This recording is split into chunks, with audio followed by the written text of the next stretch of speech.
Yo, what's going on, guys? It's Houston Sports Talk back into the video today, and today the Pittsburgh Steelers beat the New York Jets 37-15. Sunday Night Football. Russell Wilson puts on a show. Mr. Unlimited puts on a show.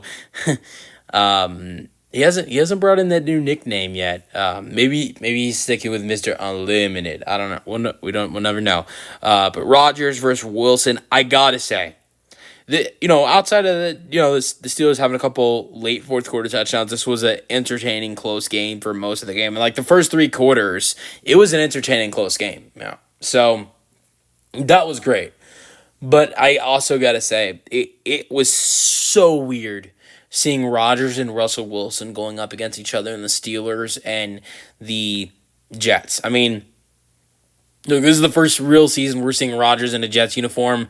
I know Russell Wilson spent two previous seasons in a Broncos uniform, so we're, it's not like we're not used to seeing Russell Wilson in a Seahawks uniform because Wilson has played his last two seasons without, playing without the Seahawks. But I'm pretty sure Aaron's last season in Green Bay, which was Russell's first season in Denver, they did not play each other that year.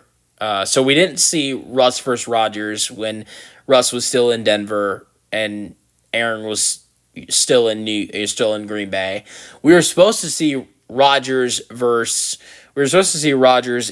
Wilson last year, in the beginning of the season when Russ was still in Denver, and obviously Rodgers was in New York, but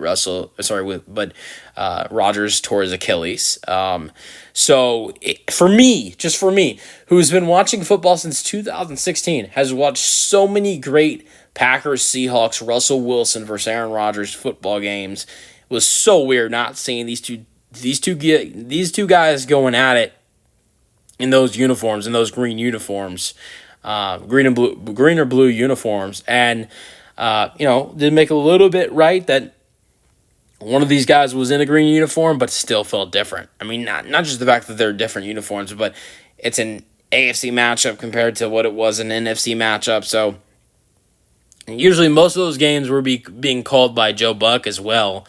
So it was just a completely different atmosphere. A tough day for New York sports, man. I mean, the Giants get their butts kicked, 28-3. The Jets, 37-15. They get crushed. So both football teams lose badly. The New York Mets, the baseball team, gets eliminated by the Dodgers, 10-5 in Game 6 of the NLCS, which is like it's like the NFC Championship game of baseball. If you did not know, so they're done. Their season's over. And whether you're look, there are probably a lot of Mets fans that you're either a Jets or Giants fan. If you're a Mets fan, you're probably either a Giants fan or you're a Jets fan. Either way, your day was terrible. The only New York fans that had a good day was WNBA New York fans, because the New York Liberty also won a WNBA championship. Weird day for New York sports. I mean, you got one baseball team getting eliminated. You got two football teams getting their butts kicked. You have a WNBA team winning a championship. Although, no disrespect to the Liberty. Congratulations to the Liberty. Great team as well. I got to watch them a little bit throughout the playoffs. But I think there's more of an impact and have fans as well for teams like the Mets, the Jets, and the Giants than the Liberty. So, Liberty, a great team. Congratulations on their championship, but I think there's probably still more New York fans pissed off than happy, even though the Liberty won a championship with the bad losses for the Mets and the Jets and the Giants. Or maybe, look, you could, if you're a New York fan, maybe you just like the Yankees and the Liberty and your life is amazing. Maybe that's the case. But enough in New York sports. This game was phenomenal. Steelers win 37-15. Russell Wilson was spectacular. Everybody was doubting, the move by Mike Tomlin going for Russell Wilson. It panned out. Because Russell Wilson looked like the best quarterback going up against this Jets defense this year. Quarterbacks have struggled against this defense this year. But what does Russell Wilson do? 264 passing yards, 2 passing touchdowns, the most passing yards by any quarterback in 6 matchups going into this game. When facing the Jets. Brock Purdy in week 1 through 231. You look at all the other quarterbacks. Week 2 against the Titans, Will Levis threw for 192. Jacoby Brissett didn't even throw for 150 in week 3. Week 4, you had Bo Nix, who didn't even throw for 100 passing yards. Week 5 with Sam Darnold. Sam Darnold, a great quarterback, only threw for 179. Josh Allen, another great quarterback, only threw for 215. Here comes Russell Wilson. What does he do? He throws for 264. So I know there are some bad quarterbacks in that mix of quarterbacks that the Jets have faced this year. You look at Jacoby Brissett. You look at Will Levis. Those are some bad quarterbacks that they've faced this year. That's not very impressive. And also, look at a rookie in Bo Nix. I'm not gonna call Bo Nix a bad quarterback because he's a rookie who has a 4-3 football team and has actually done some really good things this year. But it's not even fair going up against that Jets defense. So he's not in the scale of good quarterbacks when you're going to go up against that Jets defense. But you look at the good quarterbacks that have gone up against that defense. Darnold limited to 179. Josh Allen limited to 215. Purdy limited to 231. Here's Russell Wilson. What does he do? Throws 264, 2 touchdown passes. Something, that doesn't happen often when going up against the Jets defense. If you're gonna hurt the Jets defense, the way you have to do it is going through the run game. That's something the Steelers did in this game as well. But it was the pass and run game. And it hasn't happened at all this year where the Jets defense gets killed in both of those categories. And that's why I feel like the Steelers just had a pounding like they did in this game, 37-15. All right, scoring summary, Chris Boswell hit a 46-yarder to make it 3-0 in the first quarter. Breece Hall had a 13-yard touchdown, 7-3. He was spectacular in this game, mostly on the receiving end, but rushing end as well. Chris Boswell, 29-yarder, 7-6. Tyler Conklin with a 1-yard touchdown reception. Aaron Rodgers throws the touchdown pass. Aaron Rodgers then throws a touchdown. No, sorry, their 2-point conversion pass to Garrett Wilson to make it 15-6. But Russell Wilson throws a nice pass to George Pickens, 11-yard touchdown pass. Man, did George Pickens and Russell Wilson have some great connections in this game.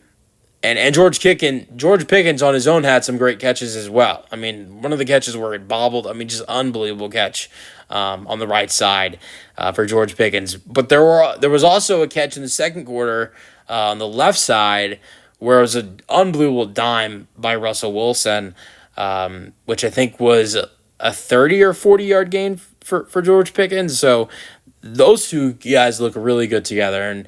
And no disrespect to Courtland Sutton. I love Courtland Sutton. I thought Russell Wilson and him had some great connections last year. But I feel like the Russell Wilson and George Pickens connection might be more dangerous than Russell Wilson and, than Russell Wilson and Courtland Sutton were. And this not only does he have I think a better wide receiver to throw the football to, and George Pickens compared to Courtland Sutton, but a whole better team. The Steelers defense is way better than the Broncos defense from last year. Way better running game compared to that Broncos team from last year. I'd say the offensive line is probably a little bit better.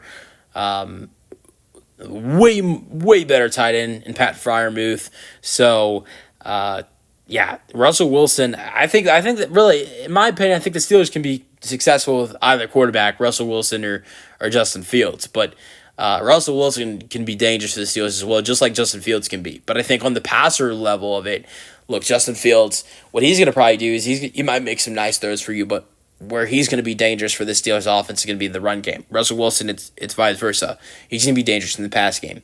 Both of these guys can be dangerous for the Steelers team and do good things. They're just going to do different things, and they're both going to be dangerous. I think the Steelers are an equal team no matter who's throwing the football, whether it's Justin Fields or it's Russell Wilson. I think they're a great team regardless. I really don't think it matters at all who's playing quarterback the only thing that matters is who's playing better, and both of these guys have been spectacular. So it's really hard to decide who's going to be that guy. And with the way Russell Wilson looked against this defense, I think it has to remain him. But that was a great touchdown pass to George Pickens.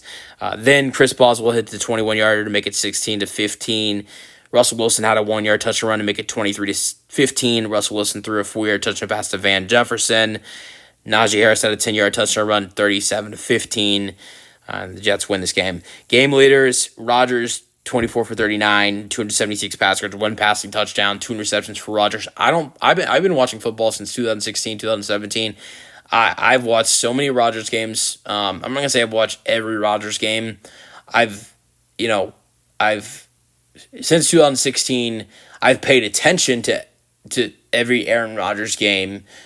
Whether it's watching the game or seeing what he did, just by looking at the stats. But in the 7 years I've been watching Rodgers, I've never, and he could have done this in the 8 years, although I sincerely doubt it.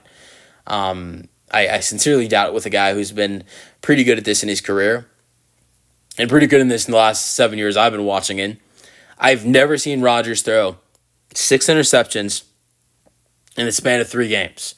I mean, there's been times where Rodgers doesn't throw that many picks in a season, yet alone in 3 games, when he's already 7 games deep.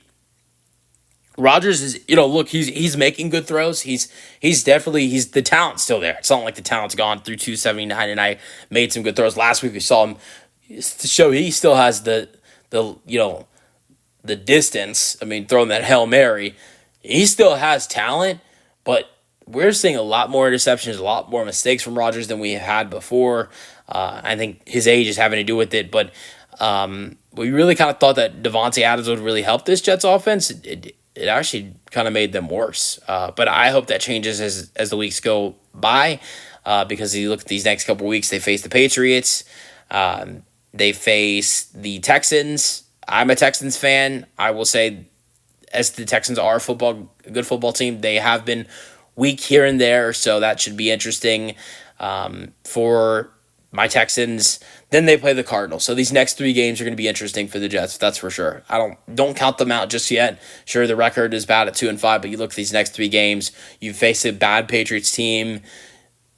As a Texans fan, this hurts for me to say, but you face a flaky Texans team, and then you face a bad Cardinals team. Don't count out on Aaron Rodgers and the Jets just yet. But as I mentioned, Rodgers and Wilson, went over their stats. Really, the second interception wasn't his fault, to be honest. It was really kind of Garrett Wilson's fault, but the first interception definitely was. Hall had 12 carries, 38 rushing yards, 1 touchdown. Najee Harris had 21 carries, 102 rushing yards, 1 touchdown. Receiving yards is what I was talking about, with Hall being very effective in the receiving end. 6 receptions, 103 receiving yards. George Pickens, 5 receptions, 111 receiving yards, 1 touchdown. We'll go over some other stats in this ball game outside of Rodgers and Wilson passing yards, and go to the rushing end. Jaylen Warren was really good, 12 carries, 44 rushing yards. Russell Wilson had 3 carries for 3 rushing yards, so he's not going to be as effective on the rushing end as Justin Fields is. Braylon Allen only had 2 carries for 4 rushing yards. Isaiah Davis had 1 carry for 12 rushing yards. Jets receiving: Garrett Wilson, 5 receptions, 61 receiving yards. Allen Lazard, 4 receptions, 38 receiving yards. Davante Adams, 3 receptions, 30 receiving yards, no receptions in the second half. Mike Williams going up against his potentially new team, as the Steelers have interest in trading for Mike Williams. He had 1 reception for 15 receiving yards on a 4th down. Tyler Conklin, 4 receptions for 7 receiving yards and a touchdown. Outside of George Pickens, Pat Freiermuth had 2 receptions for 51 receiving yards. He had an unbelievable catch for 30 yards in this game. Outside of those 2, there wasn't a lot of action. I mean, Calvin also had 1 reception for 36 receiving yards. Darnell Washington had 4 receptions for 36 receiving yards. Van Jefferson had 2 receptions for 15 receiving yards and a touchdown. Jaylen Warren had 2 receptions for 15 receiving yards. That was really it. Xavier Gibson fumbled 2 times on special teams in this game, but he didn't lose either one of them.